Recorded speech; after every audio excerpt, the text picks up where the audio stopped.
Beginilah kondisi penyimpanan arsip di kantor penyimpanan Kantor Kearsipan Kota Makassar pada Jumat 14 Juni 2019. Menyatu dengan ruang kerja pegawai, di ruang pelayanan arsip pemerintah, disimpan pada lemari arsip besi, bersebelahan dengan tumpukan dus peralatan kantor, meja, kursi, dan barang lainnya yang bukan arsip. Bahkan sejumlah dokumen penting lainnya disimpan di gudang kantor SKPD lainnya di kantor Balai Kota Makassar.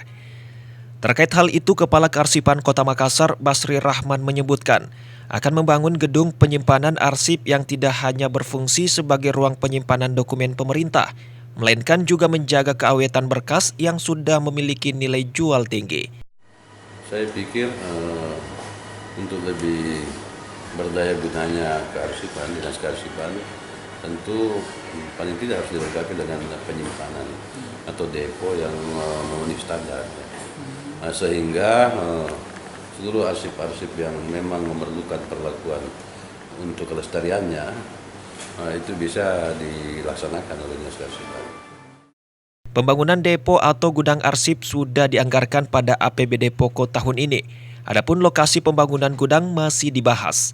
Dengan syarat, lokasi gedung harus dekat dengan kantor pemerintahan. Musdalifah Lestari Rauf, Fajar TV dan Fajar Radio melaporkan.